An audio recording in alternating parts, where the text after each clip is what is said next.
The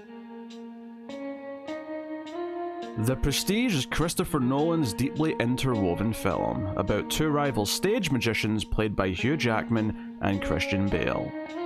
There's plenty of twists and plenty of turns, so let's solve the puzzle of The Prestige.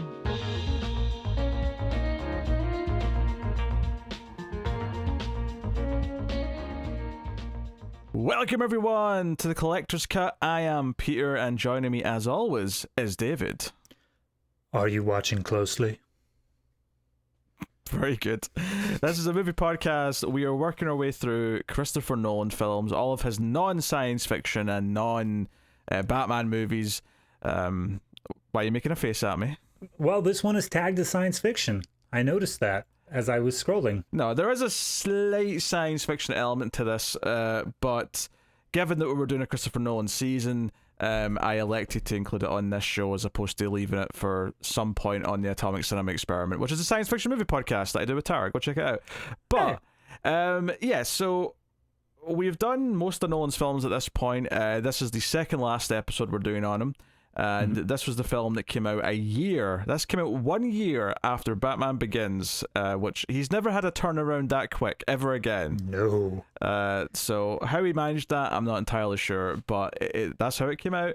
And obviously this was the one where more people knew who he was. This was, his sort of first film post the Batman movie. So a lot of people checked it out because of him in a way that maybe wasn't true for Memento or Insomnia. And certainly not Following, because, that was before anyone knew who he was. I will say, though, just because I'm sure this is the only place I'm going to be able to bring it up, the author of the novel that this movie is based off of, he actually got sent a VHS copy of Following, and that's the reason that he wanted Christopher Nolan on the film. So that's the only thing that he saw of his was Following. No Memento, no Insomnia. Given the narrative structure of this film, that actually is not that strange to me. I can see how he would watch Followed and go, I think this guy could handle the style, at least the structure of the story, if nothing else. Yeah. It's based on a book, which is interesting because it does feel quite Nolan-y in places, but at the same time, it does also stick out as feeling different to all of his films. There's a lot of things in this that don't feel Nolan-y to me. So we'll talk about that. Obviously, we will start spoiler free as we always do, and this one is very twisty and turny, so there's a lot of things we can't talk about until we get into spoilers. So it'll be general feelings and impressions on the cast and things like that before we get to all that stuff. But the basic premise of this, as best as I can say without giving anything away, is two rival magicians, one played by Hugh Jackman and one played by Christian Bale, who are escalating as their careers go on and trying to one-up each other and steal things from each other. And there's also like a personal vendetta as well, based on something that happens early on in their careers. And that's basically all I'll say. I think that'll do it. But there's a whole bunch of other cast members in there that we'll talk about. But I know David was looking forward to talking about this one. Yes. I think I did watch Dark Knight before this. I don't think I got this one in the order it came out. But once I saw Dark Knight, I wanted to go back. I wanted to check out other Nolan films. It was actually my high school girlfriend at the time. Her father was really into this movie and suggested I watched it. And I said, sure, why not? And I sat down, I checked it out, and my poor little 17-year-old brain was just blown all over, just like, oh my God, Dark Knight didn't do nothing like this. So I think this movie probably did more to keep me on the Nolan train and check out further stuff than even Dark Knight did. Like, it just showed me that this guy had so much unbelievable talent, even ignoring him being able to work with like known properties of Batman and Joker and whatnot. Yeah, no, I saw this. I didn't see it in theaters. I don't think I went to see it, but I did see it that year it came out. And I'd already discovered these past films, after Batman at that point. So this was very much like appointment viewing. Although I think this was just before I started going to the movies myself. I think at this point there was still some stigma. Because I was 17 when this came out, which is the age you were when you eventually saw it. But Yes. I was actually 17 that year, and I think it was the year after that I said, screw it, I'm sick of missing movies because no one wants to go, and I've never looked back. That was the first time that I remember having that exact, because I saw the movies occasionally by myself, but the first one that like I was like, no, screw going with other people. I want to see this right now. I'm not even going to bother trying to make plans. Yeah. Was possibly the worst one, which was the Joker movie. Oh dear. Oh no. Yeah. What? Which not that I dislike that movie, but just being a single 20-something-year-old white guy walking into that movie, I was like, people are gonna judge me so hard. Yeah, I'm judging you a little bit. That's fine right now. Yeah, that's fine. Yeah, so yeah, obviously we get two big leads. I remember a lot of jokes at the time when it came out about it being Batman versus Wolverine, because both of them were obviously in their prime of doing those roles. Scarlett Johansson, I don't even think had been cast yet as Black Widow, but this was obviously early enough on in her career. I mean, I say early enough in that it's a long time ago now, because this movie's 17 years old. But I know that's shocking to say out loud, but you know, this was post Lost in Translation, which is very much considered kind of like where her career mostly kicked off. I think Ghost World was before that, and of course the hit film Home Alone 3. In fact, we'll be checking that out later this year, so look forward to that bad boy. Yeah. But you know, like, I think most people consider Lost in Translation kind of her real ascendance to, you know, stardom, being a name, and then not too long after that she started getting roles and other things, and so she, I definitely knew who she was when she was put in this at the time. I don't know if I'd seen her in a ton of things, but I definitely knew who she was. Michael Caine's in there, who's just like Nolan's best friend apparently, because he pops up in so many of his movies. He worked with him in Batman Begins, and he's like, "You've got a real air about you, sir. I'm going to include you in everything." Yeah. So yeah, Batman, Prestige, obviously the other Batman movies, Inception, Interstellar. Yep. I don't think it was in. No, was he in Tenet? I can't remember. I don't remember. I don't think so, but I could be misremembering that. Squeezed out of that one, maybe. Yeah. So, but no, that was a good run though he had. He did like 7 movies with them in a row. It was mad. Absolutely. We also have Rebecca Hall in here, Andy Serkis is in here, David Bowie's in here. Like, I checked. He was in Tenet. He was okay. Well, there you go. I'm so used to him being there that I didn't even stick out to me that he was there. Of course he's there. Why wouldn't he be there? You just go in Christopher Nolan starring Michael Caine, and we're like, yeah, we know. Yeah, I don't remember him being in Dunkirk either, but I'm not going to be surprised if we watch Dunkirk for next episode and he just pops up somewhere. I mean, I'll tell you now, he's an uncredited voice. Okay. So it's a sly appearance, but he is there. Yeah. Okay. Also, this is a minor thing, but there's 2 actors in this that are in relatively small roles, but they both stuck out to me because one is an actor who I know from Cheers, and one is an actor that I know from Frasier. so the Frasier verse is represented in here. So there's a lawyer in parts of the story that's kind of late in the timeline. He played Robin in Cheers. He was like a sort of rich love interest for Rebecca in the back half of that show. And then Gil, I think his name was, from Frasier, who did like the food and art show, and they always made jokes about him being kind of pompous, and I think the implication was that he was gay. I don't know if they ever actually said that out loud because it was the 90s, but like they're both in this, and it, like, especially like I've never seen either of them in anything else other than those shows, so it was like weird that when I got to the second one and went, wait a minute, that's 2 Cheers / Frasier actors in this. So this whole movie is set in turn of the century 1900s London. Were they British actors? Yeah, both of them. Yeah. Okay. Yeah. Just want to be, because that's. I feel like Scarlett Johansson and Hugh Jackman are the real like standouts here. Of like, okay, these are American actors. Well, yeah. Hugh Jackman's not even trying. Hugh Jackman's the rest of them all feel pretty. Hugh Jackman's not American. Sorry, he's Australian. He's Australian, right? But he is playing an American in this, and considering that like every other role he's cast in, barring maybe like 5, he's also American.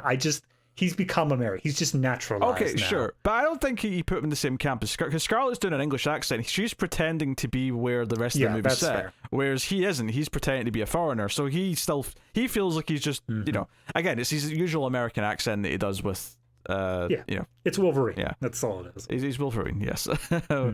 So yeah, so interesting cast. Sprinkled throughout. The structure is very enveloping. It starts off somewhere in the middle. It reveals some things. This movie has multiple characters reading from diaries that form scenes, and then it plays out in a certain order. To the point where when we get to spoilers, we're not going to go in the order the movie presents it in, because it would be impossible to remember all the little transitions that the movie does. We'll have to go more or less in chronological order, or just stick to the IDs and themes when we're talking about it. But you've got that. As far as like direction goes, just in thinking of the visuals, it's a very different type of Nolan film, because I kind of think of his movies as of having a specific kind of feel to them, and I think having the period piece of the time period, and having everyone in these suits and hats, and the carriages and all that, it definitely gives it a different feeling than a lot of his other films. Yeah, like again, by the time you hit that sort of trilogy he makes of Inception to Interstellar to Tenet, it works in these different sci-fi elements into the structure of just how he's directing. Like it's the contents that are informing the way that we view the movie itself.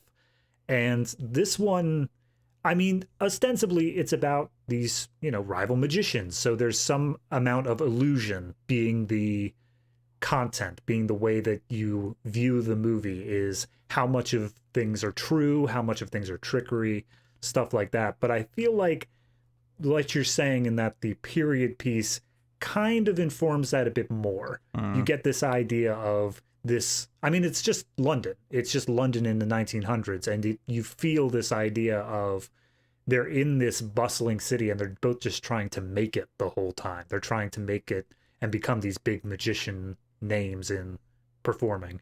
Yeah. To be fair, I think half of it is the 1800s, because like there's a point in the middle of the story, give or take chronologically, where it specifically says 1899. So it is like on that cusp on either side of the turn of the century. The whole movie takes place over roughly like 8 years, give or take. Yes, I feel like that's the good period. Yeah, it's something like that. And I think you're basing that on the age of one character. Yeah, pretty much. One character who didn't exist at the beginning of this movie, and then looked to be about 8. Yes. So, I mean, I didn't really ask you the question, but David, how did you feel about The Prestige? God, this movie is trash, Pete. No, this movie's great. I think this movie is the only thing that I think is keeping this movie out of those conversations about like best movie twists is the fact that there are so many of them.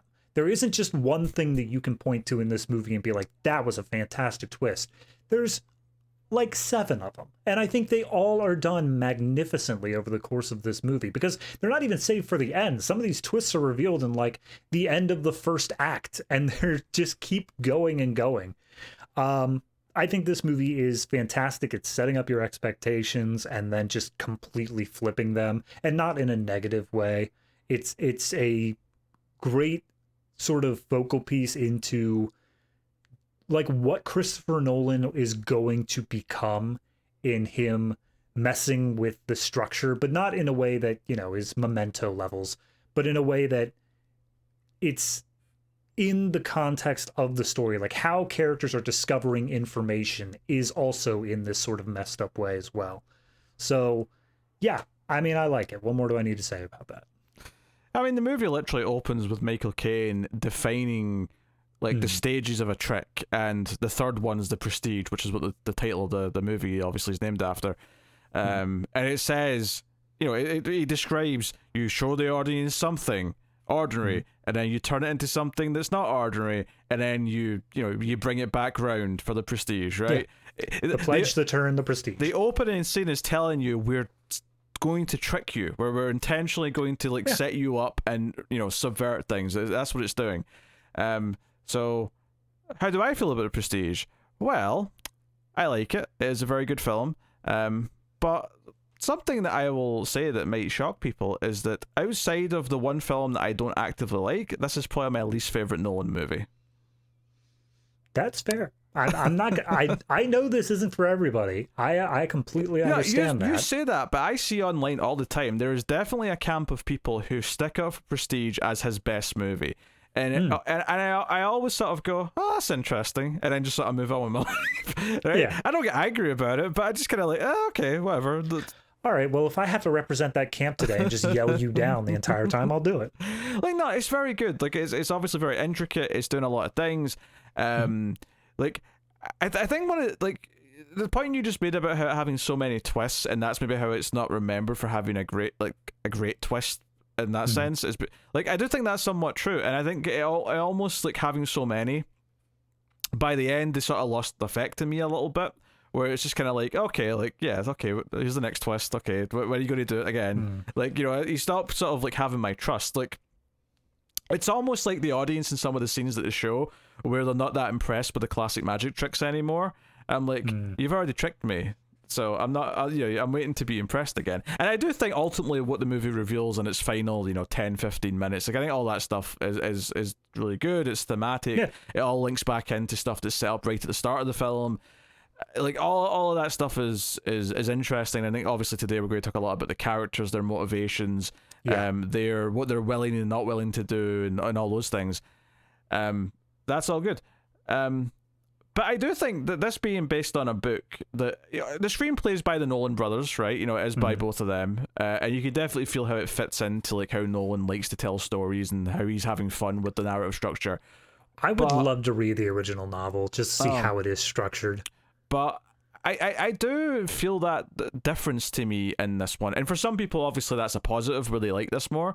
For me, there's definitely parts of this where it feels a bit more like a normal movie. And I know that may sound insane because of how, obviously, how much fun it's having with the structure and stuff, but there's points where, like, like some of the dialogue, they'll talk about something and it'll come off sounding a bit soapy or a little bit, whatever. There's some things that are a bit on the nose. And when you're watching this, and I've seen this a few times now. I saw it when it came out. I definitely showed it to one or two different groups of people. Not too long after it came out. It's been a little while now. This was the first time I've watched it in some time. But watching it, like, once you know where it's going, some of which I will say on my initial viewing, I did actually predict a couple things because I realized something, and that's not necessarily a critique per se. Honestly, twists should be like not. When you say predictable, it sounds like you're saying you should be like, right. I'm saying the possibility of figuring it out should exist because, like, otherwise you've not seeded it properly, right? The breadcrumbs always need to be there. Whether or not you pick up on the breadcrumbs is entirely separate. Yeah. So I will say that watching it, like, when you know where it's going, it kind of makes you feel like how did I not see all these things, all these hints, And going back to what I was saying is that, like, that's the sort of thing where, like, immediately in my mind are the Shyamalan early films, like Sixth Sense and stuff like that, where you watch it back again and you're thinking, like, how did I not see this? How this seems so spelled out now that I know what I'm looking for? This is in that same sort of camp for me, where you look back and, like, yeah, it's completely spelled out the whole way through, but you're so engrossed in it that and, like, even the way the characters act, they sometimes bring up the twist and say, like, nah, that can't possibly be it. And it's like, oh, okay, well, if they're acknowledging it, maybe I shouldn't be worrying about it either. And it plays with your expectations, as I said. No, it does. It's kind of a weird thing where it goes back, because I think those, like, Shyamalan films, those the early ones at least, are remembered as having bigger, like, gut punches when it comes to the reveals. Because one, there's less of them, and because the movie doesn't feel like it's constantly hiding something. Whereas with this, because it sets you up right at the start, this movie's a magic trick, and we're going to misdirect you. We're going to look at the pretty woman over here, so you don't see what the magician's doing on that side of the stage. It tells you it's going to do that from the start. So there's a lot of little things I was noticing, particularly in the way it's edited this time, where it's intentionally trying to hide one or two things, like, constantly. Because if it doesn't, then it will become obvious. There's one thing in particular that I'm thinking of, which I'm sure you know exactly what I'm talking about. And I was sort of noticing that, and I was like, you know what? I kind of feel here, paying attention to this, that this is only edited the way it is to conceal this, rather than because it's necessarily the correct like shot sequence that you would have otherwise, you know, like, you know, if Nolan was just directing this scene for the emotional content of the scene, it would probably be edited and shot a little bit differently. But because we're hiding something the entire time, or we're trying to hold back on a certain thing, it feels a little bit different. And I was kind of noticing that, and I think if I have maybe the one sort of little thing that I would say does generally make me like his other films more, it is a pacing thing, where this movie is jumping around so goddamn much that I think I just don't like that as much as something, because even Memento, which has obviously got a really weird structure by any typical movie standards, it's got a rhythm, it's very consistent, like, you get into this flow of it. This, by nature, I wouldn't say it does have that same kind of flow. It does kind of dart around a little bit, and you stick in certain parts of the timeline for long stretches, don't get me wrong, but then you'll sort of pull back out, and then there'll be another layer of pulling out on top of that, and then it'll, you know. Yeah, there's one part in this movie that really stuck out to me, and without spoiling too much, a new player, a new person is added to Hugh Jackman's act, like about halfway through the movie. And it's critical to the plot that this character exists. It is necessary that this be here, but it does feel like a full stop for like a full 15 minutes of the movie, where we're just like focused on this thing. Yeah. And then we pick back up afterwards. And I agree there are some pacing issues to it. But as you were saying before with holding back information, I think that's kind of intentional, in that this whole movie is structured in the same sort of way that the magic tricks are. And the opening narration and stuff like that, the opening scenes basically define, they say like, yeah, no, the tricks are always just tricks. They are about, like, there's some secret little thing that we know how to do behind the scenes, but we can never tell the audience that. And once they know it, it's disappointing. That's what the entire conceit of the movie is that once you get everything explained to you, you can't ever go back to that, like, oh wow, what, like, how could this possibly be done sort of feeling again. Yeah, but I think this is going to sound even harsher than I want it to sound. But when you know the trick and a magic trick, it becomes kind of hollow. And I think to some extent, because it's relying so much on like mimicking that, on some level, I do feel a little bit, compared to his other films, I mean, I feel a little bit more hollow with these characters than I do, say, you know, Guy Pearce from Memento, or say, you know, Cobb from Inception, or whatever. No, know? I get that. I think for me personally, on this reviewing, and I mean, obviously this is like my 4th or 5th time watching this movie, but on this reviewing, I found myself a lot more, I don't want to say invested in the characters, but like I was, because I knew where everything was going out, I was just picking up on those tiny little hints that I otherwise would have missed. Like I was picking up those breadcrumbs, as we said, and seeing like, oh, okay, that's going there. And it was a different type of investment, where I was seeing, because I knew where everything ended up, does it all line up? Or is there anything that's like you were saying, a entire misdirect, like something that was purposely thrown in to throw off the trail entirely? But I don't feel like this movie ever really had those. I feel like anytime they gave those hints, it was to directly lead you to this twist at the end. Yeah, I do want to kind of like, I do appreciate the experimental nature of like trying to like commit to the magic trick like structure of this so much, and sort of playing with it as the movie goes on, and doing it in a bigger scale as the movie goes on, and because it's not just, you know, it's a magic trick within a magic trick within a magic trick, you know, kind of like, you know, within a dream within a dream within a dream, like Inception. I was gonna say, right? He finished filming this and he's like, wait a minute, like, I've got an idea. I appreciate the experimental nature of that, but I will say at the end of it, I don't necessarily think I like it as much as the other experimental things he's done. You know, when it comes to Memento, or Inception, and to an extent Tenet, because Tenet, like, I do think is weaker than those two movies that I just mentioned. I think Tenet does have some more flaws than those, but I still like a lot, like, conceptually in Tenet, like, quite a bit. And I think this one feels this one feels like Nolan stepped out of like his own content for a bit. And I know that's weird to say because he was doing Batman, which is obviously not really his either, but like he stepped out of like doing like his career for a little bit and made something that was from someone else's voice. And I kind of felt that, I suppose, to an extent, which isn't really which isn't a critique necessarily. I'm just kind of trying to explain why it feels different to me. Oh yeah, no, it definitely, like, as much as we were saying, like, Insomnia is the black sheep of the family, or Following is the black sheep of the family, I understand that this one, it still feels like he is Nolan. It still feels like Nolan is behind the camera. It still feels like his work, but it is lacking that grand conceptual design that all of those other films have, where it feels like this movie is being told in this method specifically because it has to be. Like, the plot and the structure of the film are undeniably intertwined, whereas this one feels like, yeah, we could have told the story in a different way. It didn't need to be told in this, like, multi-timelined way that we chose to do it, but I think it still works either way for me. Yeah, I mean, the biggest reveals come at the end of the timeline anyway, so you could have, in theory, done it in more or less just straightforward order. That said, I'm not saying it should have done that. It is infinitely a more interesting film because it is playing with the structure and it is doing these ideas.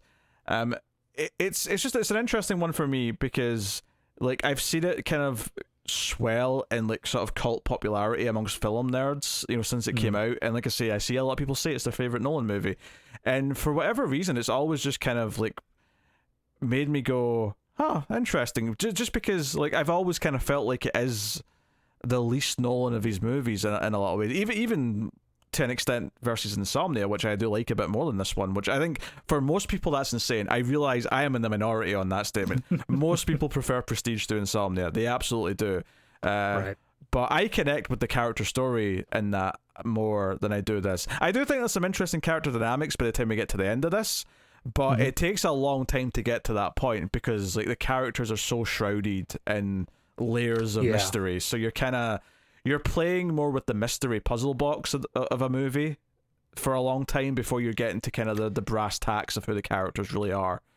Yeah, there's a strange thing throughout the movie where I mean, obviously it is a shared protagonist or a shared main character role between Christian Bale and Hugh Jackman, but I think the movie begins by having you lean more heavily on Hugh Jackman's character. And then as the movie progresses, and that's honestly, I think that's the biggest thing, is that on a rewatch, I think that Christian Bale, when you know, like, after all the characters twists and stuff like that, Christian Bale's character is the one that, like, takes more center stage because you're giving him more attention throughout the movie. Whereas Hugh Jackman is kind of the first ride-along character, just on that first go-through, because he is more of an open book than Bale's character. Yeah, I can see what you're saying. Yeah. But honestly, we can't really talk about a lot of this without just going straight into spoilers. So I think this is probably a time. So if you're dipping out or you're sticking with us and enjoying the show, go and just, massage that like button. Just sort of caress it, curve it. Prestige the like button. Maybe cup it a little bit. And then when the timing is right, just slowly slide it in. Are we going to get put on to, like, some YouTube list for this? Or... Oh, dear. Is some employee at Google going to be like, sir, he's sexualizing the like button? I wouldn't have it any other way. So this is a spoiler section now for The Prestige. You have been warned. I actually distinctly remember realizing... And I'm around spoilers here. I'm double downing on that warning because I'm about to say something. Okay. Yep. Seriously, we are going to ruin this movie for you. I remember noticing in my first ever viewing of this at a certain point who was playing Fallon.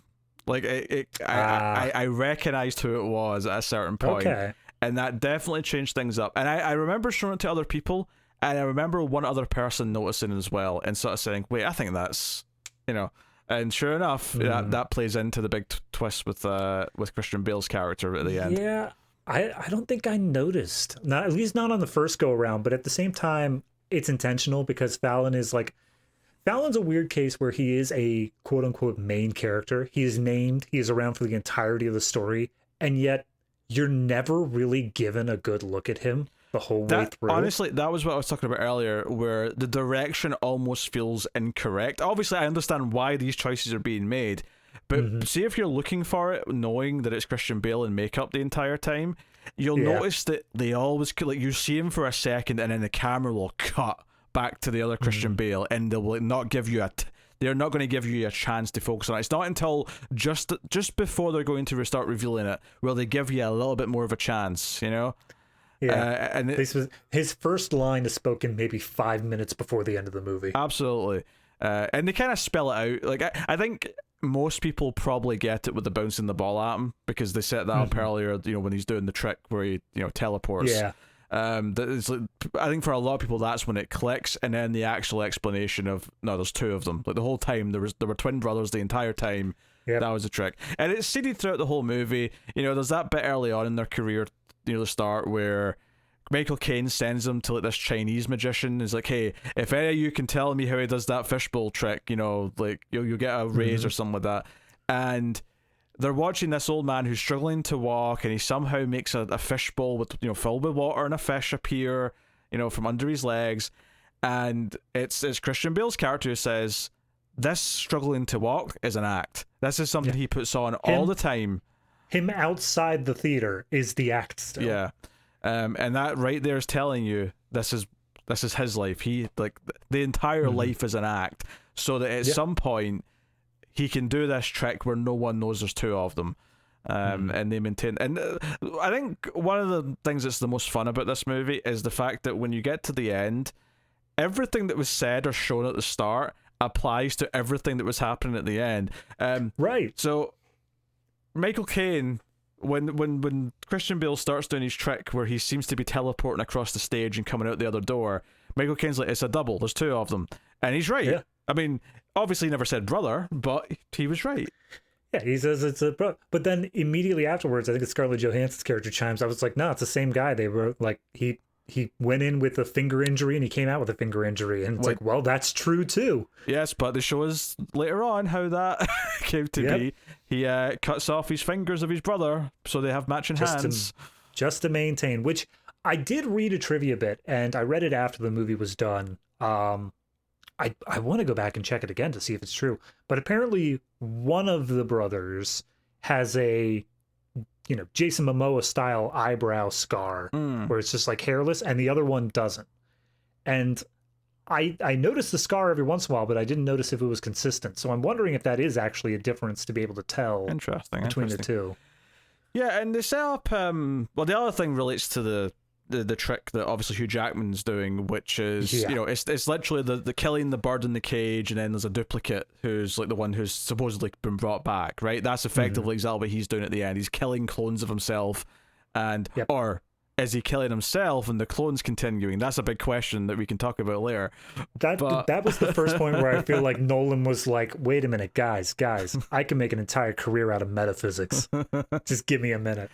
So yeah, like I think all the stuff with Christian Bale's character is definitely the most interesting part of the movie to me. Because, like, and it is a lot on the nose hints, especially when you're watching it a second viewing, where he's like, you know, because like one of them falls in love with Rebecca Hall, and that becomes the wife, and the other one falls in love with Scarlett Johansson. Which, by the way, I will say Scarlett Johansson's character feels like the most shortchanged in the movie to me, where she doesn't really have that much. Like, she has a reasonable amount of screen time, and she has a purpose to an extent. But I felt like her relationship with Hugh Jackman first, and then Christian Bale, just kind of felt a little bit light, I guess. I don't know. My problem I had with it is that, barring Hugh Jackman's first wife, the one who is unceremoniously killed at the beginning of this movie, I never really got a feeling that any of them cared about any of the, like, romantic leads. It always just felt like, no, magic first, which may be intentional, but it also is something that I've noticed in a couple of Nolan films where the romance isn't exactly the biggest focus. I think I'll disagree with that slightly. I definitely agree with that with Hugh Jackman and Scarlett Johansson, right? But I will say, because I think the whole point with the Christian Bale characters is that one of them falls in love with one woman, the other falls in love with the other. So a lot of the time when it's the other one who's with the wife, and he's saying no, like, or he tries to say I love you, and she's like, you know, some days you mean it, and today's not one of those days. And that's one of the hints that it's two different people who are swapping, and like one of them's married and has a kid, the other one falls in love with Scarlett Johansson. And I think one of the interesting ideas, actually watching it back when you already know where it's going, is this idea of just how much like mental torture this is doing to the like Rebecca Hall's character. Oh yeah, no. That's one of the ending lines in the movie is he says like, yeah, me and my brother, we each lived half a life and that was enough for us, but it wasn't enough for them. Yeah, that completely makes sense. And her ultimate demise of killing herself actually made complete sense to me. Like I was like, this would feel like torture, where one day your husband seemingly is madly in love with you, seems to be genuinely caring about you, and then the other day he doesn't give a shit. And also it looks like he's cheating on you, which he isn't really. But it looks like that. I guess if my one question is, if I was in that situation and like it came down to, okay, I'm having serious marital problems and like we need to be able to sort this out.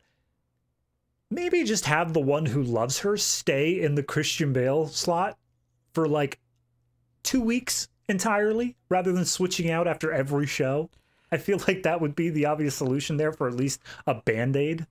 I think, yeah, there is one moment in this movie where it feels like they're both with the wrong woman and they're making excuses, and I'm like, why didn't you just stay swapped? And like, like, but I guess part of their whole rules and logic is that one of them always has to be Fallon. Like there always has to be a Fallon who exists like the entire time, and and the only time he doesn't is literally on stage when they're about to pull the switcheroo. Well, if we go back to Hugh Jackman's line in that he actually, for trying to imitate the trick, he hires a body double, and the entire reason that everything went wrong with Hugh Jackman's trick is because Borden, Christian Bale's character, found out, and he was able to exploit that. And that's why I think they make it so that, like, no, you're never not allowed to be in COD. There can never be two of us running around. Yeah. Because if anyone ever caught the other one, it would just be chaos. Yeah, if anyone ever saw, yeah.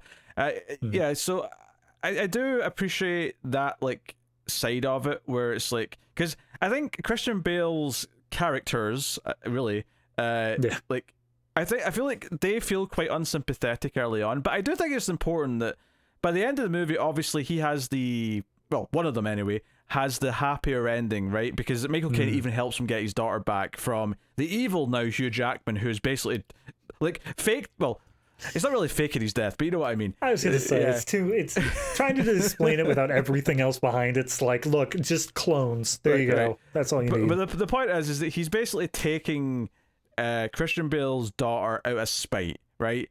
Because he still wants revenge, because he blames Christian Bale for the murder of his wife, or the death of his wife, because as we see early on, they were working for another magician, and they were the plants in the audience who came up and tied her up. She was the assistant, and they'd like he'd tie the hands, Hugh Jackman would tie her feet, and she'd get dunked in the tank, and she was an escape artist effectively, and there was tricks to her getting out of the ropes, getting out of the tank. Which no, I just real quick, tiny thing. I feel like that's more impressive for her than the magician on stage. Like he just walked around like tap some boxes. Yeah, but I get to this. So yeah, go ahead. He basically, Christian Bale wants to do a different type of knot, and Michael Caine's like, no, that's a dangerous knot. Don't do it. But I think it's really important here that when he does do this other knot that eventually basically leads to her death, she clearly is agreeing and wants him to do it. She gives him a look. So while I get that Hugh Jackman would be pissed at him, like, we know as the audience that this was her choice and that she was saying, no, do it, right? And it obviously leads to, tragedy, it leads to her death. But he obviously always holds that grudge. So I think when you get to the end, even though Christian Bale's two characters obviously do some shady things here or there, like they definitely do some bad stuff over the course of the movie, when you get to the end and Hugh Jackman is like let his revenge, because that's one of the big themes of the movie is obsession and revenge. I think at the end of the movie, when you get to the point where he's trying to take Christian Bale's kid, and as far as he knows, killing the one and only Christian Bale by having him hang for his own murder, even though he's at least one of them's not dead because he's like around. Like, it's all very like vicious, it's all very mean. So when the surviving Christian Bale shows up and shoots him at the very end, I think you're kind of on his side by that point, and you feel like Hugh Jackman as a character went too far and effectively lost his humanity, and literally in a sense was willing to just kill his humanity by killing himself over and over again for his art, for his tricks. Well, I agree on the rewatch. I agree once you know everything that's coming. But like I was saying before, I think that on your first view through, because Hugh Jackman's storyline is so much more open. You're seeing everything he's going through, and you're very much aware of, here's how he's doing this step and this step and this step. Whereas Christian Bale, his plot is very closed off and secretive, because you can never know up until that final twist that he has a brother. So I think on the first watch, by the time you hit that ending, yes, it feels like he's gone too far, but I still think as an audience, because you've spent the entirety of the film only with him and like relating to him, you still don't see Christian Bale as like the positive in that, or the person who is like deserving to come out on top there. You see both of them as negative. It's only on the rewatch that you understand just how much Christian Bale's character went through, just how much he never intended to like the whole time we first watched through assumed that he is just gaslighting his wife and cheating on her and like just a horrible person. But it's only on that rewatch that you realize he loved her genuinely. I have to disagree with this, because even on the first viewing, I think the ending makes it clear that Christian Bale, at least at the end, is the more sympathetic one. Like when he gets his daughter back and Michael Caine gives him the nod, that moment plays like you expect the audience to know that he's the better of the two at this point, and he deserves at least to get his daughter back, right? Yeah. And I think that, well, you're right, a lot of the movie on the first watch, it does look like he's being horrible to his wife. I do think when the reveal comes, you kind of realize, they make it clear, he says, one of us loved one of us loved the other. And obviously it's more specific, and you can think, like, you're watching the specific moments play out as you're watching this movie in the second time. You can see how those individual moments are actually tracking, and you can see how Christian Bale's concern for his brother at certain points, when he's in danger. And you can sort of, there's a bit more of a heart to it because of that. But I do think even on the first viewing, all of the stuff that's revealed at the end makes it very clear that, no, he is the more sympathetic one by the time the twists are revealed. Right. No, logically, I agree. I think that you were able to sit there and say like, oh, okay, I understand everything that happened. I'm more so talking on that deeper emotional level where it's hard to, once you're told the information, it's hard to go back and readjust how you feel about Christian Bale's character, having spent 2 hours of watching him be just this horrible person. It's only on the rewatch where you're able to come in fresh to his character that you can give it that new emotional slate and be like, oh, okay, I see why he is acting this way, because it's not actually the same one. I think that you're able to come out of, and so when you hit that final scene, you're in a different emotional spot with the character, and it hits a bit better, and you see like, no, he really did deserve to have his kid. It does hit a bit differently on a second view. I'm not denying that, but I'm just saying that I do think it's very clear at the end of that first viewing that he is the sympathetic one of the two. And I think it does a smart thing as well, where at the start of the movie, it feels like Hugh Jackman's in this like healthy relationship with his wife, right? And then obviously he's angry at Christian Bale when she dies, but it seemed like he had a life before then.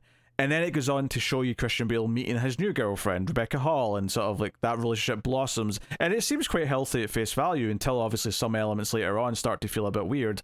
And then obviously there's an explanation for that by the time we get to the end. But I think it sets up that Hugh Jackman is the healthy husband at the start.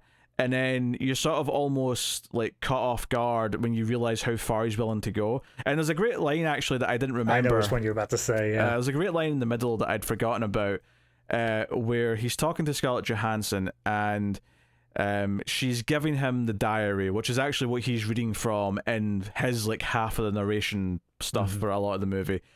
Is she says, "Oh, I mean, his secret, she says something like, 'What would your wife think?' or whatever." She says it's not going to bring your wife back. Yeah, that's what it was. And he says, "I don't care about my wife. I only care about his secret." And there's like a moment there where he even realizes how awful what he just said was, and he just kind of brushes past it because he can't really process it, and he just sort of goes on.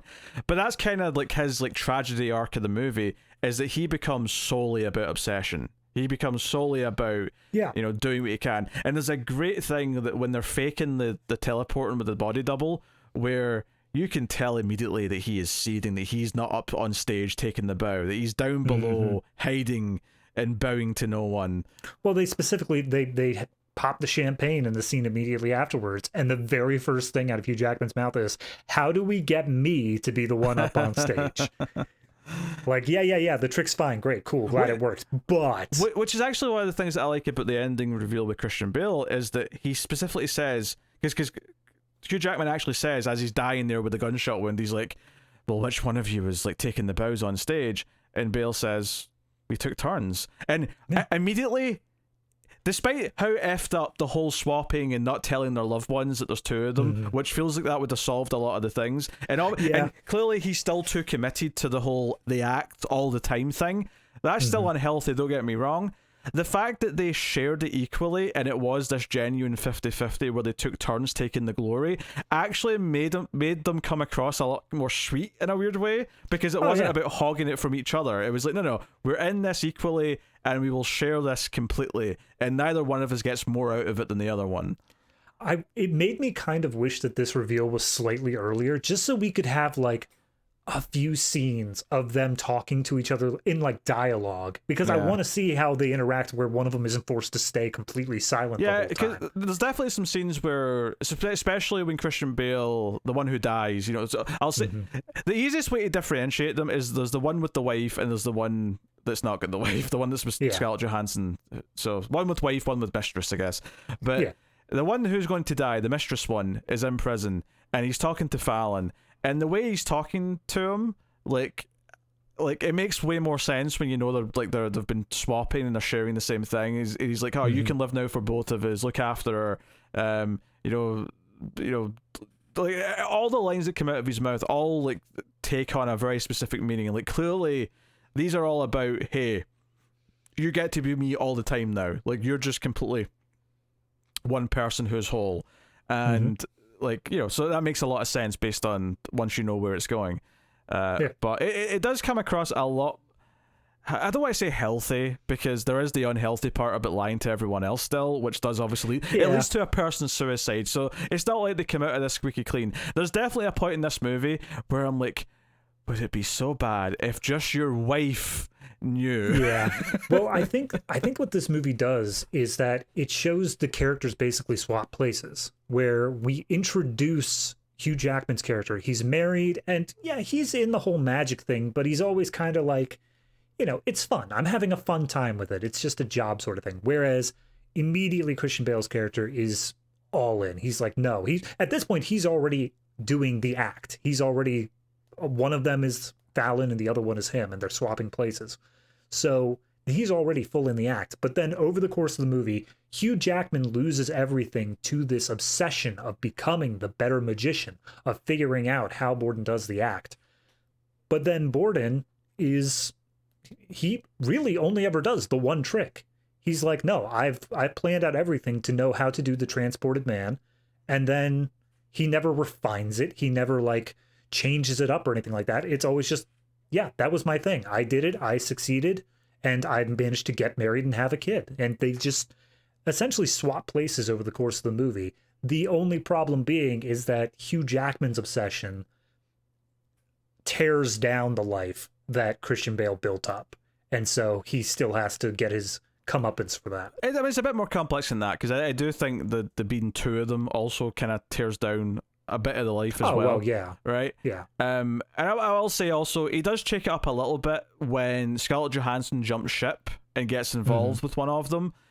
She kind of influences the showmanship, because when we see his act later on, when it's a bigger production, he does have a Tesla coil, which ties into the whole rouge that this is Tesla based to trick Hugh Jackman.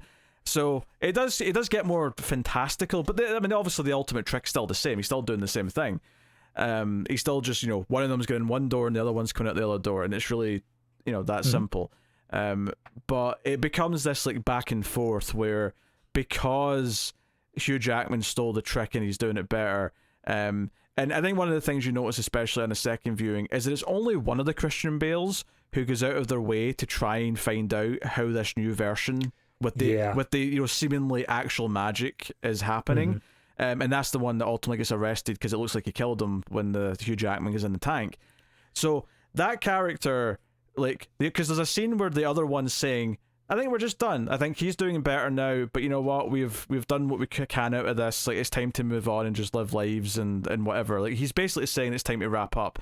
But the one who's Fallon in that scene is the one who's ultimately going to go because he can't live with it. So it does present this idea that one of the Christian Bales is more obsessed than the other one, or at the very least is more competitive than the other one. Yeah, and that's what I think. The one who fell in love with Sarah, who like had the wife, he's the one who survived, I think. Correct? No, definitely. There's not even there's no ambiguity. Right. I couldn't remember which one in the ending. But yeah, so the one who, found something else in life, the one who managed to fall in love, and like, yes, we say that the other one has fallen in love with Scarlett Johansson's character, but it's always an affair. It's always this thing that can never be fully reconciled. And we even see a point post the wife's death where the one who loves Scarlett Johansson is talking to her and saying like, look, my wife doesn't matter anymore. I love you. I want to be with you. And because of Scarlett Johansson not knowing the trick, she's like, that's inhuman of you. The fact that you don't care about your dead wife. And so he loses her because of this as well. You almost want a scene of them reacting to finding out where, like, both Christian Bales walk in at the same time and they just look at each other like, and then probably get angry and slap them. Maybe something else. I think it's something I was thinking about as I was watching it, actually, is that I don't think they ever specifically say, although I would suspect the one who is more obsessed is the one, just because it makes more sense. But which Christian Bale is the one that tied the knot that led to the death of Hugh Jackman's wife? Because it would make more sense that it's the one who's more obsessed that did that, you would think. Okay, so based off of that, if I play it back, so he, throughout the movie, like, Borden comes and gives his condolences and says, I really don't know which knot I tied. And we can assume that is the other brother. That one was also on stage and was the first one to get his fingers cut. Like, or was the first one to get his fingers blown off when Hugh Jackman shows up with the bullet catch trick. How do we know that? Because Hugh Jackman says, which knot did you tie? And he says again, I don't know. Okay, I see what you're saying. I see the logic. Okay, yeah. Okay, so that's still the same one. Then the other one has to get his fingers cut off. Yes. And we see the scene where he gets super pissed off at Sarah when she pulls off the bandage and says, like, it's just as bad as it was the first day, which implies that that's the one that doesn't love Sarah.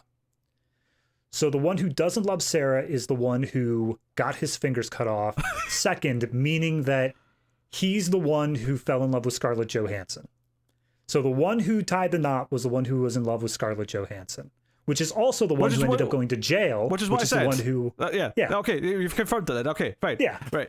Yeah. So yes, the one who is more obsessed with him as a competitor, the one who is determined to find out how he's doing it, is the one who accidentally killed his wife. So, which is interesting if you look at it from perspective that each of the Christian Bales represents a different side of Hugh Jackman's character, and it's not so much that they flip over the course of the movie, it's just that Hugh Jackman shifts from one of them to the other.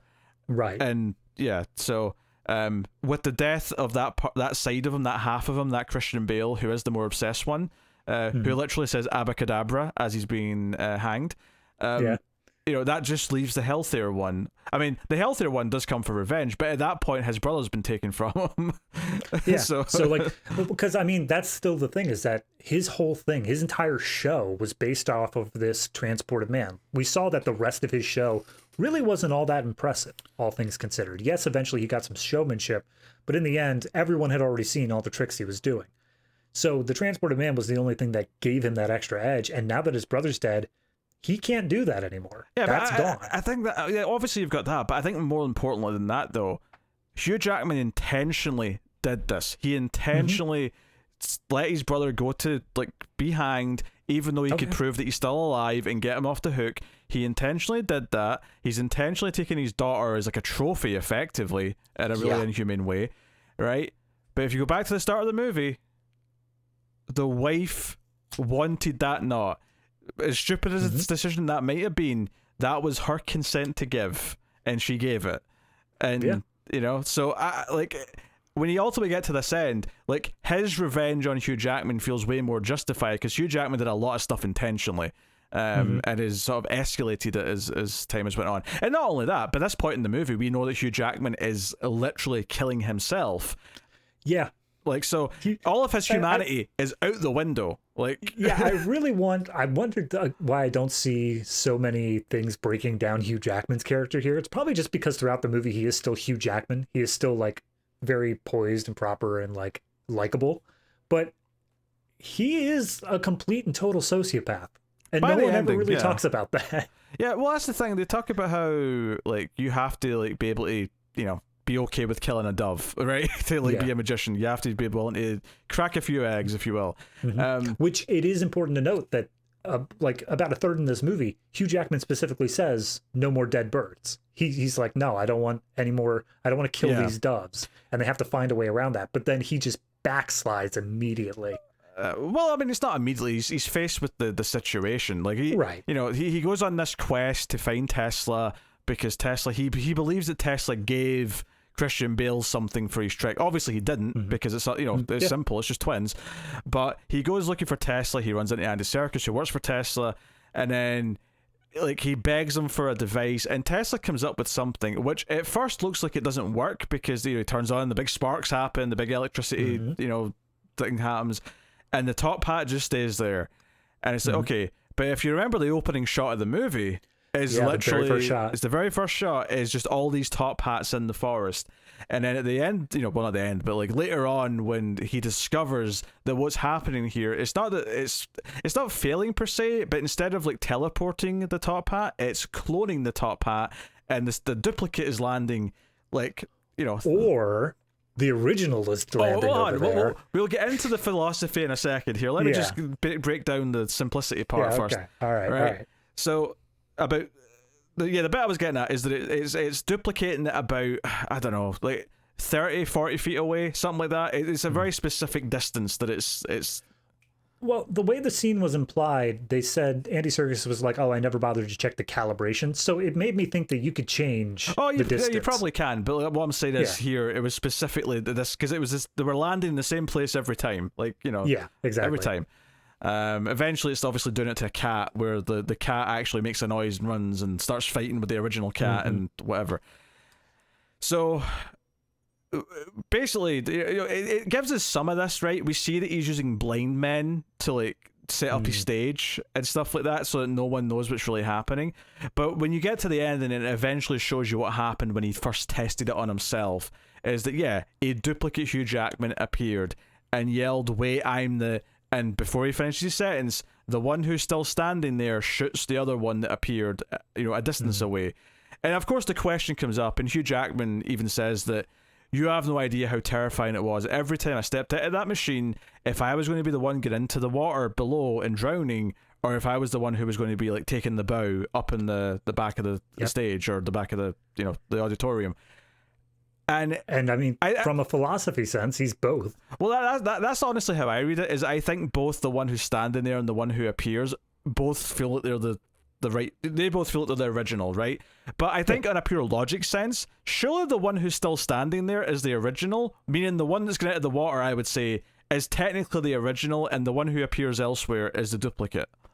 I mean, you would assume so, just because of, like, on a scientific basis of, like, matter creation and stuff like that. Yes, that would make the most sense, but technically that machine doesn't exist, so, like, you could say that it's a teleporter / cloner rather than a... That feels super, like... Teleport the clone. No, it doesn't. That feels like Hugh Jackman trying to convince himself of that so he doesn't have to feel guilty about all the, like, originals of himself that he's killed. I mean... Yes, but at the same time, from Hugh Jackman's perspective, say he did like 8 shows. He had an original consciousness. Well, he did 100, to be fair, but yeah. I don't think he made it to the end of the 100, though, because the way they were talking about it sounded like he got they killed. Interrupted it. But from the ending shot, though, it looks like he did at least like 30 or 40. Okay, fair enough. So let's say he did like 30. That means that this one Hugh Jackman, his consciousness, the one that made it all the way to the end, had to run that 50-50 chance every night that he was like, this version of him was going to make it. And he did that 30 times. Can you imagine flipping a coin 30 times and having it like come up on heads every time, or else you die?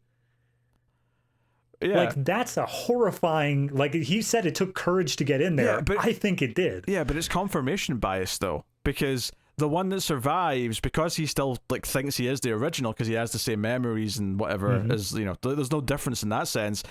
Although you could argue that every time he does it, he's losing his humanity, and that's why he's such a sociopath by the end. So that's the thing I actually wanted to bring up. I know that this movie, whatever changes it made from the book, it's those changes. We're not dealing with the original book. But in the original book, there wasn't a cloning thing. What happened was the original body was there, and a new body was created elsewhere, like 30, 40 feet away, but the soul fully transferred over, so that the original body that was left was just a husk with nothing left in it.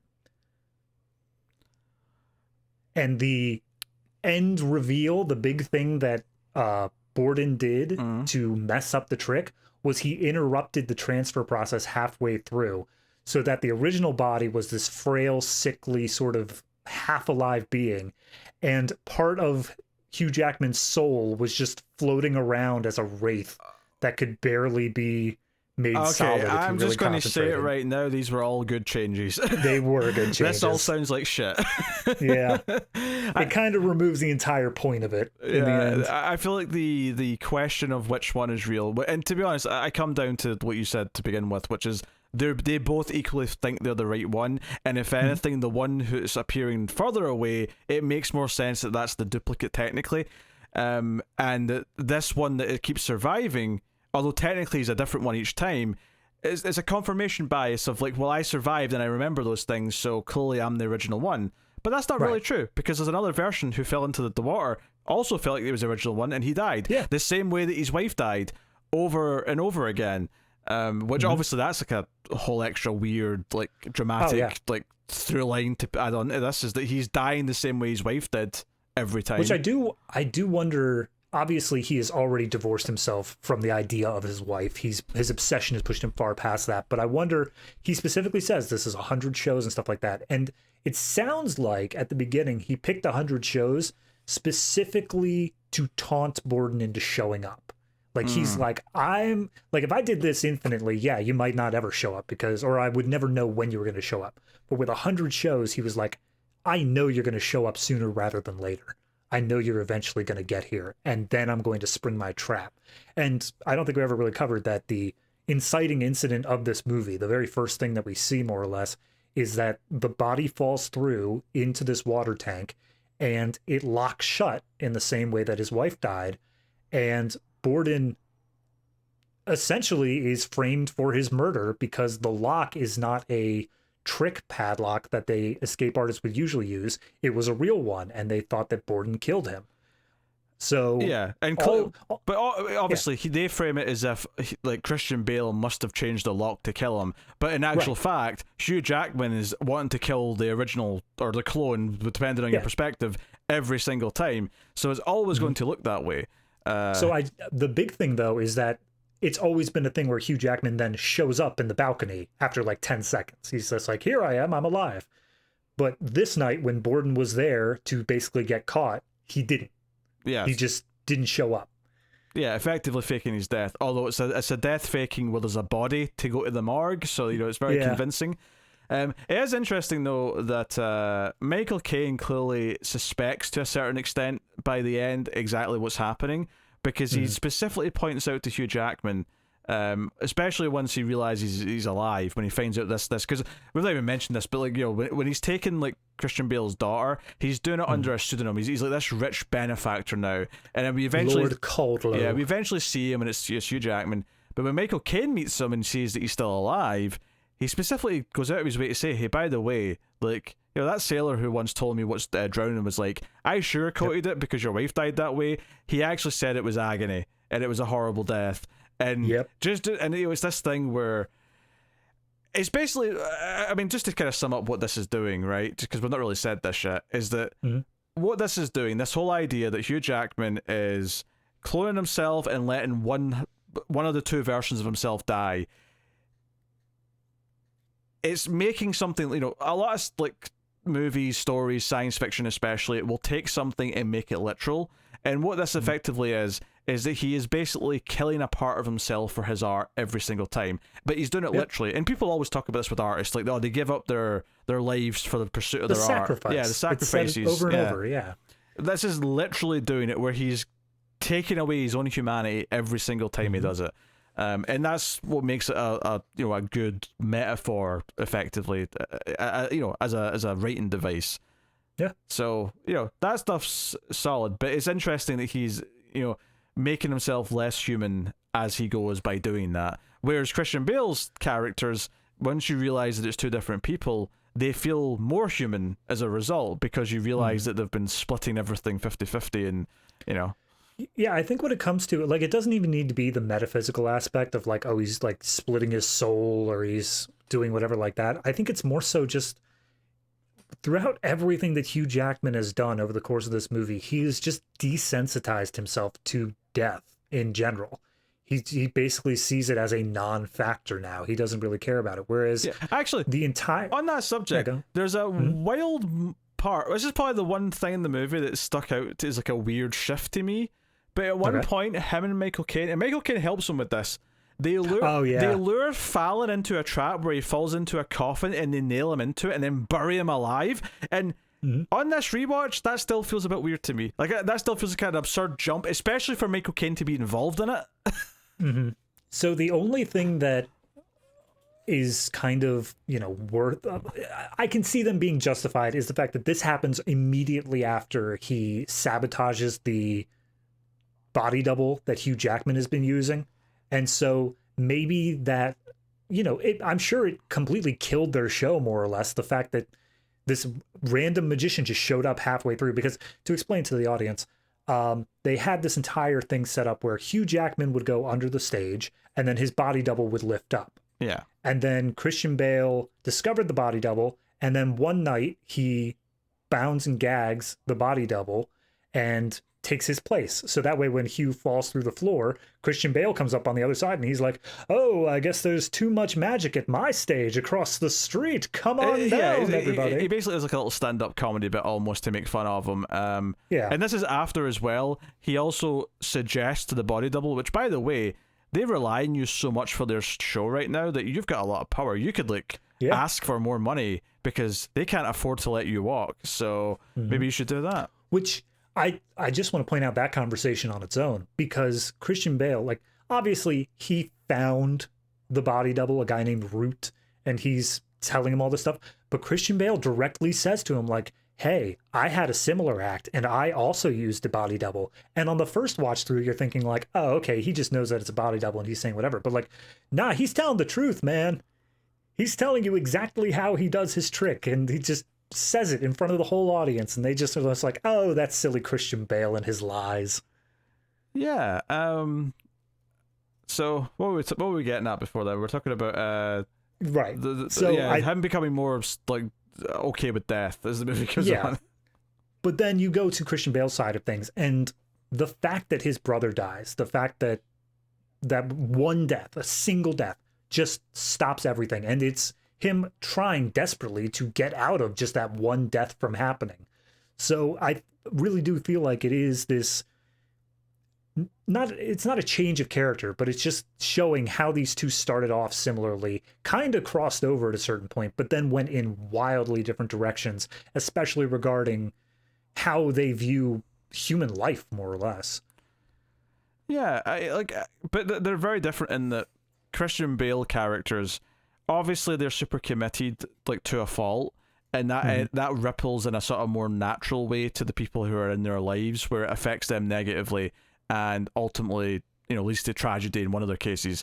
Whereas Hugh Jackman, as the movie goes on and he becomes more and more obsessed, like, he just completely leaves like humanity behind, which is why at the end the Christian Bale characters are more sympathetic, especially the one who survives and like comes back for his kid. And it's a nice moment when it's like, because you realize that Michael Caine explaining the rules at the start, he was explaining it to his daughter, and when you see her again at the end, you're like, oh wait, yeah, this is how it started. Like, he's looking after Christian Bale's daughter, and then it's like, oh, he was doing that as a favor. He as soon as Michael Caine realized that Hugh Jackman was the rich guy taking the daughter and realizing like how nefarious what he was doing was, he clearly stepped in. He clearly got into cahoots with Christian Bale to say, hey, I'll help you get your daughter back. So, well, I mean, did he though? What do you mean, did he though? I don't think Michael Caine really got into cahoots with Christian Bale's character. I don't think that was really a thing that happened. Well, cahoots in the sense that he was looking after his daughter so that when he came back after dealing with Hugh Jackman, he was like, hey, here's your dad. The way that, well, there was one little interstitial there where Michael Caine leaves the grounds. He goes away and he waves at the daughter and just like, hey, whatever. It led me to believe that it was just kind of like a babysitting gig. And then Christian Bale's character showed up one day instead of Hugh Jackman. And he's just like, oh, all right. Well. Oh, no. Michael Caine's reaction when he walks in, he was keeping the hold of her for him. Like, there's not a doubt in my mind. Yeah. I don't think Hugh Jackman would like, hey, Michael Caine babysit, or like.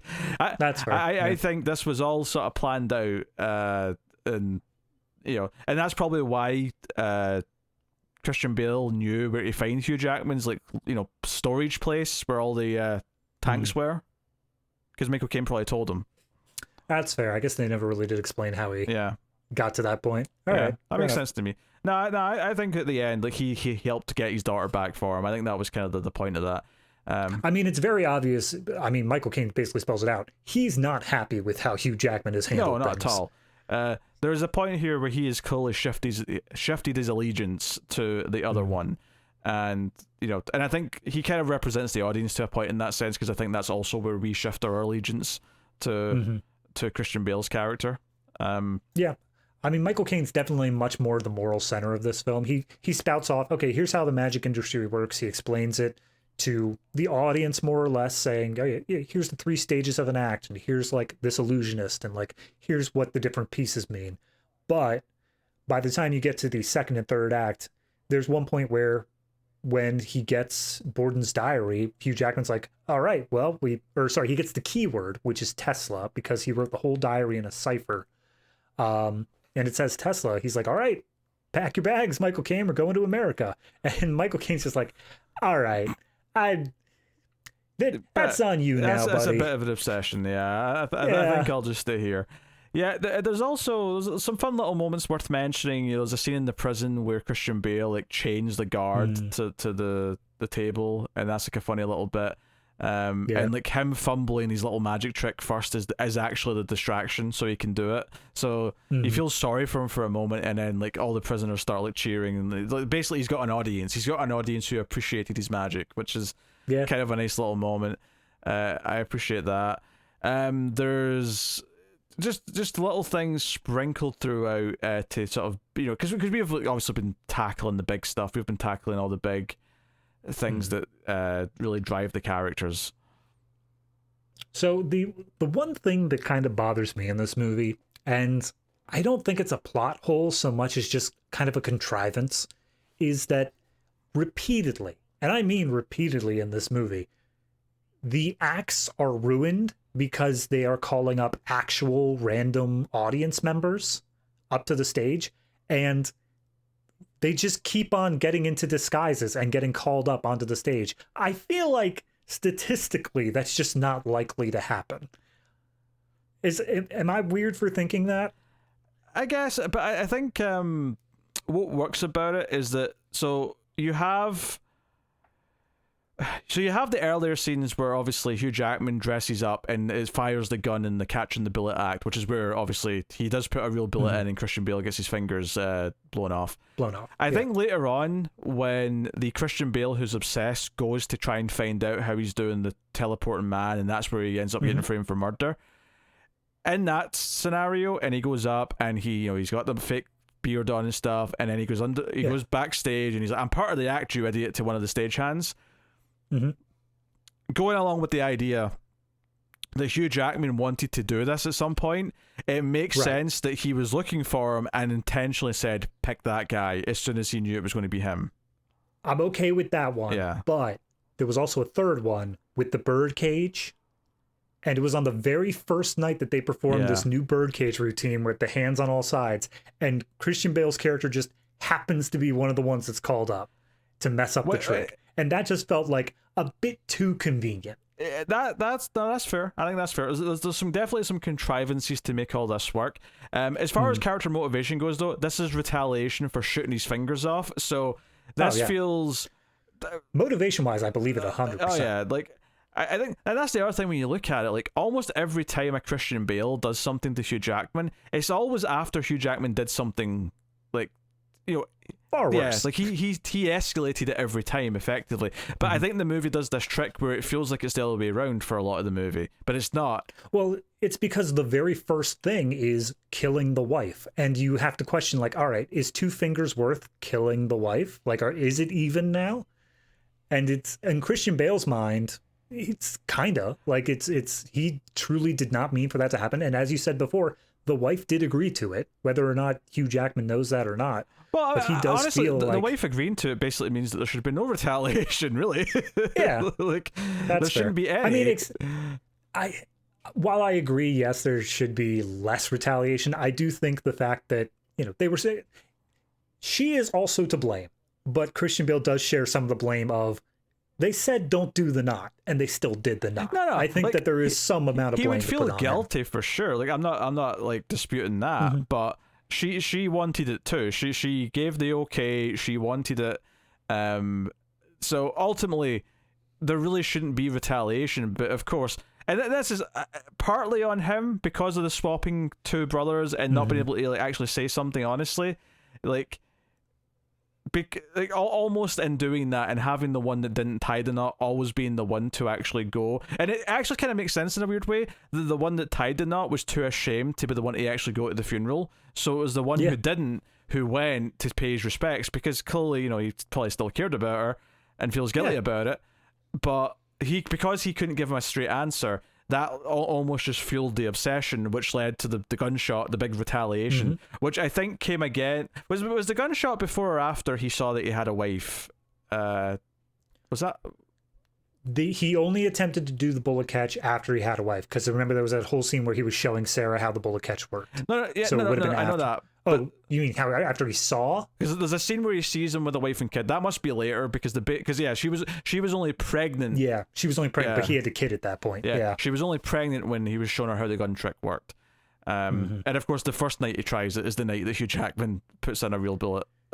Yeah. Well, actually, it doesn't sound like it's the first night, because the whole crowd is there who's just like kind of they're all pissed off with the other tricks. And it's like, this is what you're here for? All right, fine, whatever. Yeah. Which must be so weird that your entire 90% of your act is the stuff the crowd doesn't give a shit about. They're just there for that one thing at the very end.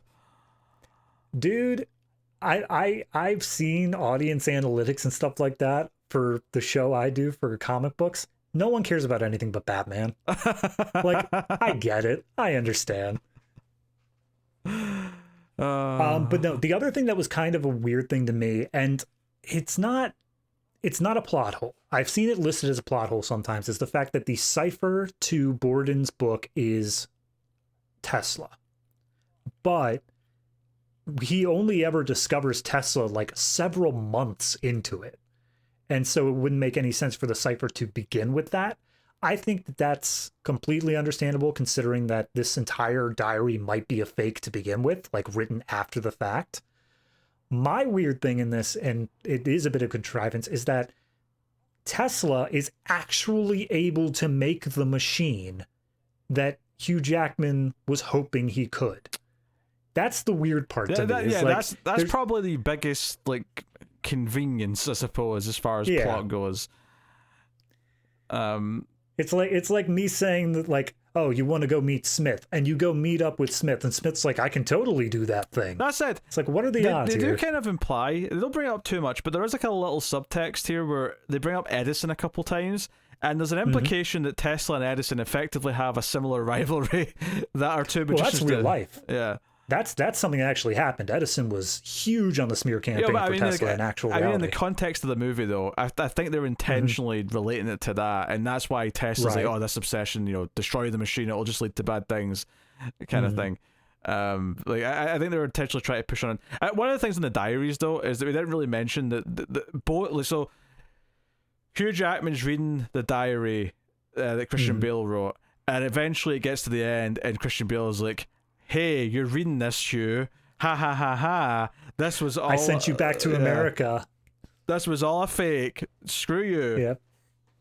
And then it happens again, because obviously we're cutting between the diaries being read. We start with that, but then we skip to Christian Bale reading the other one in prison that Hugh Jackman wrote. And then even that gets to the end, and he's like, yeah, you're in prison for my murder. Ha ha ha ha.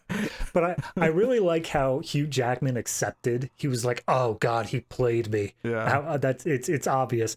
Meanwhile, Christian Bale was like, okay, this diary's got to be a fake, right? Because there's no way Hugh Jackman figured it all the way out up to this point. Well, no, I mean, I think it's also the fact that there was a dead body and he saw him die. He saw him drown. So he is logically thinking, well, there's no way he could have written this after the fact, because, you know, he doesn't know about Tesla devices actually, you know, cloning people yet. Actually doing that. So, like, I think... yeah, the movie's very much kind of this ongoing like mystery box that's being unpacked, which I guess does like tie in, especially Jonathan Nolan co-writing the script. You know, he would go on to do that, especially in Westworld, where that played with narrative structure. This feels like Westworld version 1, where it's like it's messing with the different ways that it's written out, and these mysteries just pile on top of each other. Yeah, in a lot of ways, I think it does. I think. This may be controversial. I do think I like Westworld season 1 specifically, right? Not all of it, but I think season 1 I might like it a little bit more in this and how it plays with time, because it does something very unique to the concept of that show that you can't do in anything else. Like you can only do it with that premise and that type of characters that it has on that. Whereas this, you know, it deals with writing, it deals with diaries and journals, because this is a time before video or even audio really recording. It's certainly being widespread anyway. The very beginning of the movie, Hugh Jackman rolls into Colorado Springs to meet up with Tesla, and he's like, your entire town has electricity? My word. Yeah. You know, and yeah, actually, it's a very pretty scene. But there's a scene where we see that Tesla's working on all these light bulbs that don't have cables, and they're just like being lit from the ground. On the ground, yeah. Well, I'm trying to think actually. What's that doing, that scene? Other than just going ooh and ah, he's capable of magical things. The way that they keep on talking about Tesla throughout this movie is that magicians are doing tricks, magicians are doing illusions and stuff like that, but Tesla is an actual honest-to-God wizard.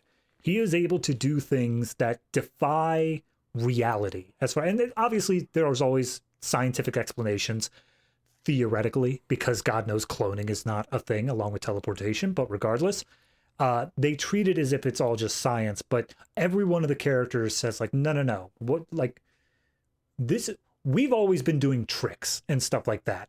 When you stumble across actual honest-to-God magic, you have to play very carefully here, because it's not something that's to be taken lightly.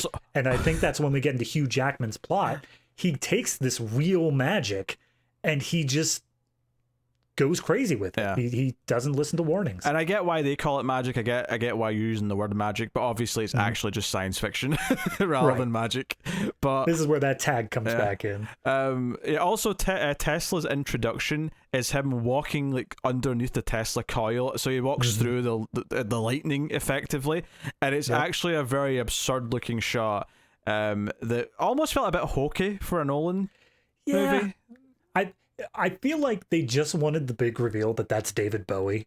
And they were like, how can we give someone as just totally out there as David Bowie a proper entrance? And walking through a lightning storm? Yeah, that sounds right. That sounds like a good entrance. And then he immediately gives an example of electricity running through a human, and that we can actually, you know, be the connectivity to light up a light bulb. I think that all of the technology they showed outside of the box probably exists, probably does work. I don't think there's anything that sounds that outlandish.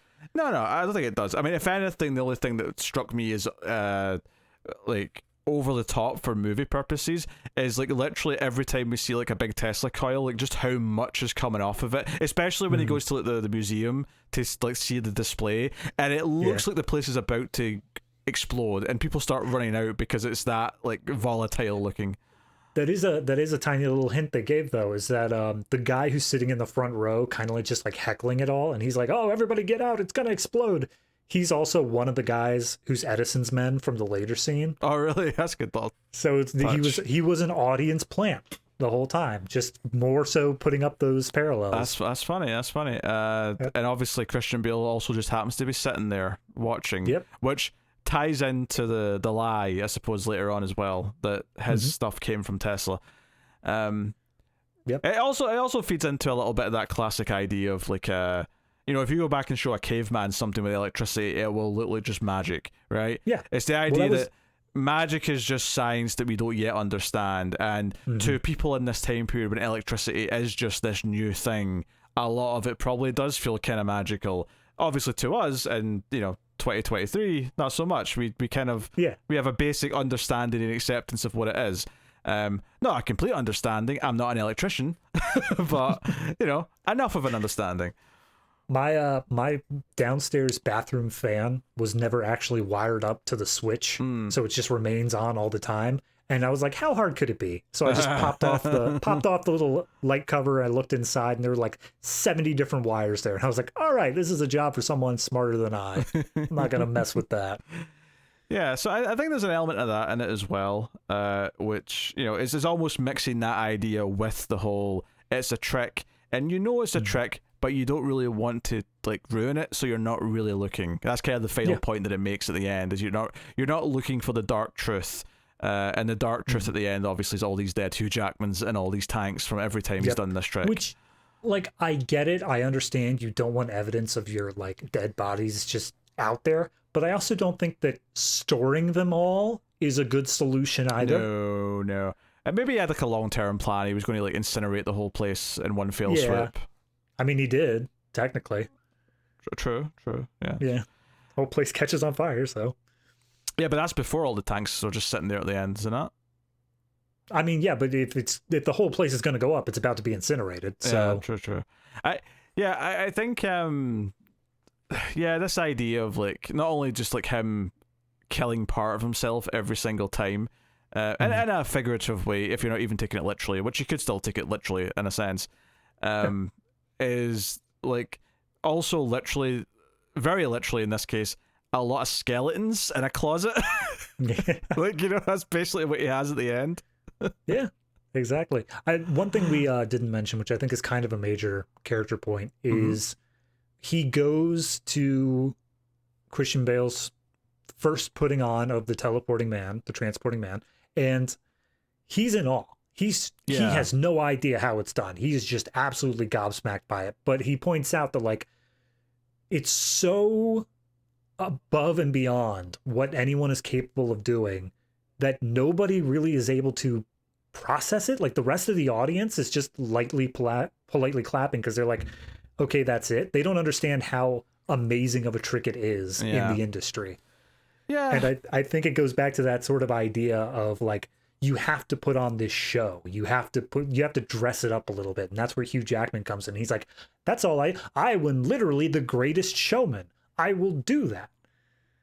You proud of that joke? I am. Just gonna let the awkward silence sit here for a minute while everyone That's fine. processes. You say awkward, I'm basking. Yes. I'm absorbing.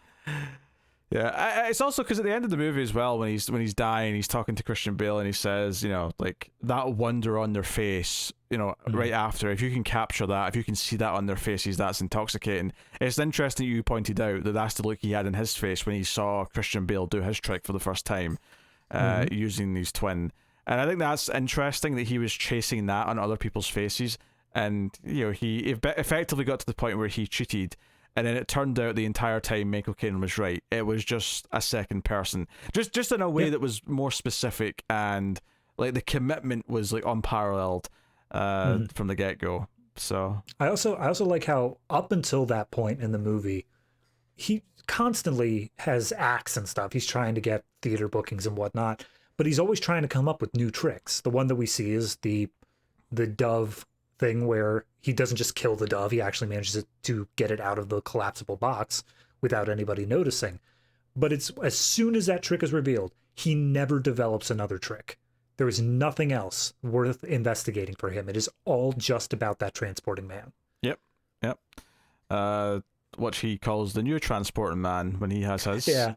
I love the different bouncing back and forth. You have the transporting man and then the new transporting man, and then Bale goes to the original transported man, and then he comes back with the Tesla thing and says the real transported man. So all I'm learning from that is that someday Coca-Cola will have the real Coca-Cola. Yep. The classic transporting man. Transported man 0. Oh dear. The stationary man, that'll be the prequel. There you go. Yeah. Because he's not transported yet. He just closes a door and opens it back up, yeah. and everyone claps. Yeah. No, I mean, like, obviously I started off with my... just my general feelings of where this lands for me in Nolan's filmography, because I do like it probably less than I think a lot of Nolan nerds do, but I do still think it's really good. It's still very well crafted. There's still a lot to like about it, but it's definitely the one that I feel less inclined to return to, I would say, out of a lot of the other films that he's done. Like I find myself more drawn to an Inception again or whatever. Yeah. I mean, I agree with that. I think that this is a movie that's best watched like at most once a year or so, when you just have time to forget little things. I don't think there's any real benefit. You watch it the first time and then you can immediately watch it a second time to see all the things you missed, but then you need to take a good long break in order to just kind of forget about a few things. Because when I was watching this, I still had pits in my stomach. I knew the reveals were coming up. I knew these big twists were coming, but it didn't stop the emotional impact that it had on me. I still was like, oh God, this is about to happen, and I know it, and I can't stop it. And it was still just as impactful for me. Yeah, I think if there's anything that I would say is I wish it just, like, it slowed down its pacing a little bit here or there, just so I could get more connected to the characters. But that would kind of ruin some of the mysteries, because that would probably reveal what's going on with some of the characters, which they're trying to conceal. So that's just kind of like the premise almost gets in the way of some basic character storytelling in a sense. It's one of those things. I know you're not big on Game of Thrones, but in the original books, they're told from different character perspectives. Like every chapter is told from a different character's perspective. And there are certain characters in that series where you never get their perspective, because if they were to have that chapter from their point of mind, tons of mysteries would just immediately be thrown away, because it's like all hinging on the fact that we don't know what this character is doing. Same sort of thing in this movie, where if you had those scenes where you really took the time to explore Christian Bale's character, I feel like it would just immediately throw away all those mysteries. What's weird though is that the more I think about it, I do wonder, like, is it a more interesting story to actually watch the whole movie from his perspective and seeing how they're pulling it off, and to see their conversations with each other and see how they're actually maintaining it? Like, part of me almost thinks that might even be a better film, because I think that dynamic would be really cool to see. I think it's an interesting concept, but it's a totally separate film. Yeah, it's a very different film. Yeah, it's completely different. Like, it's not a matter of adjusting a few scenes. That is a from the ground up storyline. Yeah, that is very different, but it almost makes me want that. And I think that's kind of an interesting, I guess, critique I could give it, is that it left me almost wanting a slightly different movie than what it actually is. But, I mean, that was back to our conversation on Insomnia. That was, I was kind of just always wanting a slightly different movie than what it gave me, but I still recognized how good the movie was. Yeah, I suppose that's true. I think the movie is very good, and I think it's it's got a good cast, it's got a really strong sort of hook, and it's constantly twisting and turning. But I would say that maybe by the end, the twisting and turning, like, or even by the end, I would say maybe about halfway through, I started to feel like, okay, you've been twisting and turning a lot. Like, I almost want to just settle and, like, really get invested in what's going on now.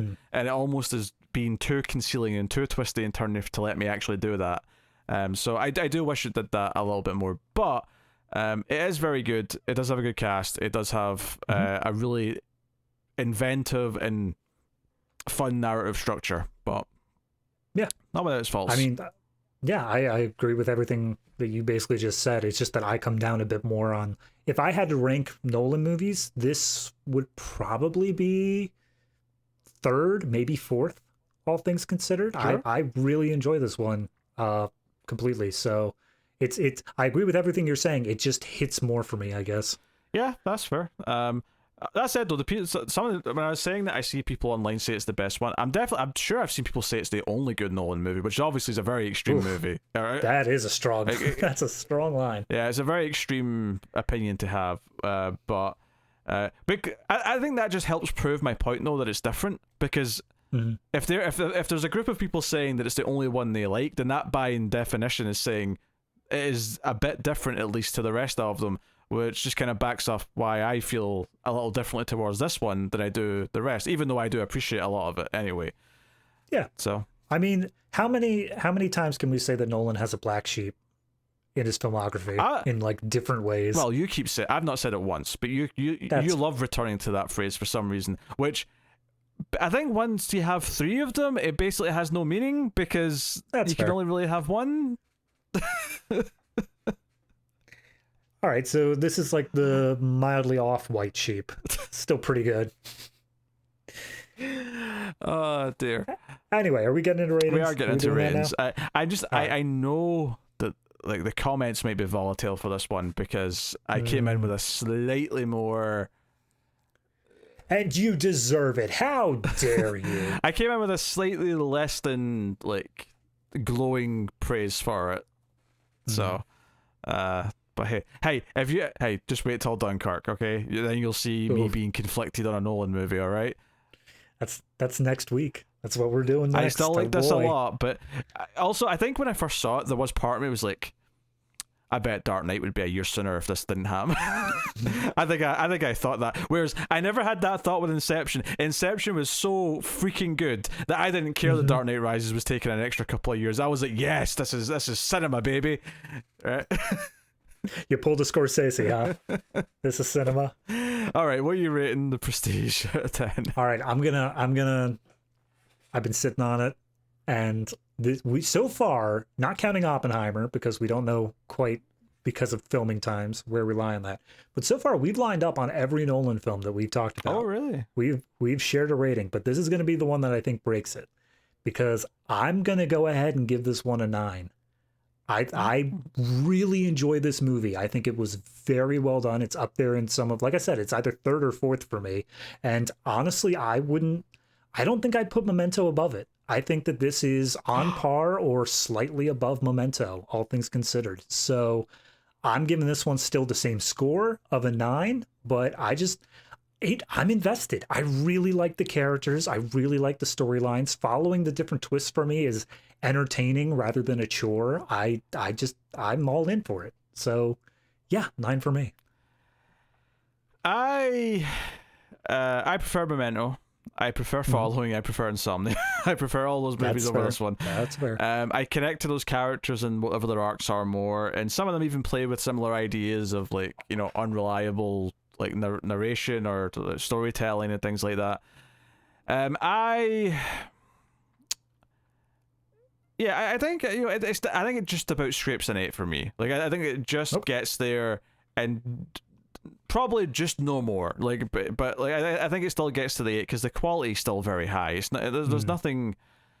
There's nothing to like tear apart here by any means. Like everything I'm talking about, it's more like if I come at this with a more negative tone, it's because I'm trying to examine it and see why I don't feel the same way I do about this that I do the other films that I do find myself way more attached to. So you know, I'm trying to diagnose that, and I think I've done an okay job of doing that. But yeah, I think it still gets to an 8 out of 10 for me. Which is to say, you know, I obviously like Christopher Nolan a lot because this is the one that I like the least, outside of the one that I outright dislike. More on that next week. I can't wait to see what that score's going to be. That's going to blow me away, especially because I've never seen it. So I might come in like, oh my God, you may it was love great. it. Yeah, you may love it. And some people love it. Tara, I know, loves it. She sings the praise. She thinks it's his best movie because she's crazy. Well, if there's anything we know, it's that Tara picks only good movies for us. So yes, check out our Patreon bonus content, particularly extra reels, which you can get at the $5 tier, where Tara picks really, really, really, really terrible movies for us to watch and review. And then gets angry at our ratings. And then gets angry that we don't praise them because reasons. So like recently we did a Neil Breen movie. We've done all sorts of shenanigans, but Some of them are genuinely great, though, as bad movies. yeah. Some of them are endurance tests. So, yeah, check out that. You also get bonus episodes every month at the $3 and up tier, which is usually loosely tied to the whatever the current main theme is of the show. Which in this case, we did The Illusionist because it kind of tied it to this. It came out the same year. It's like the same movie, apparently. I don't think that's true. I don't think it's rivals or anything like that. But I mean, maybe it is. Maybe I'm forgetting. Yeah. I think I watched it like half paying attention once when it was on TV. Same. So I don't. I remember the exact time where I was just like, oh hey, yeah, Illusionist. I vaguely remember this happening. So I don't know what I said about it because we're not recorded that yet. But that'll be up on Patreon already by now. So go check that out. Now, hold on. Gonna interrupt because we still have one more thing to do. We have to decide, does this movie make the cut? Oh, yeah, sure, of course. I assume you're going to argue that it makes the cut. Yes. Now, I'm assuming I can't get you to a cut above. Not a chance, but I will agree to make the cut. I'll take it. I'll take my victories where I can. Yeah. So that's that. But yeah, so Dunkirk coming next week. And then after that, we move on to the Expendables. Is that a Hispanic franchise? I thought I'll make it sound like more sophisticated if I try and sound like it's in a foreign Les dialect. Expendables. Yes. Yeah, the Expendables franchise is the fourth one coming out. It does not look very good, but we're going to do the previous three and then the new one anyway. So that's coming up after Nolan season. Just to give us some whiplash. Yeah. Well, I mean, the bridging movie is going to be Dunkirk, so... Do you really think that's going to feel like Expendables? There's going to be a bunch of explosions and stuff. That's enough, right? Sure. But there you go. That is the show, though. That has been our penultimate Nolan episode on The Prestige. We'll see you next time for Dunkirk. Let us know what you thought of this one in the comments. Do you agree with me, the more interesting opinion, the more less conventional, exciting, nuanced opinion, or do you just agree with David and the masses? Yeah, populism. That's the show, everyone. Thank you very much for joining us. We always appreciate it. Keep watching movies and abracadabra.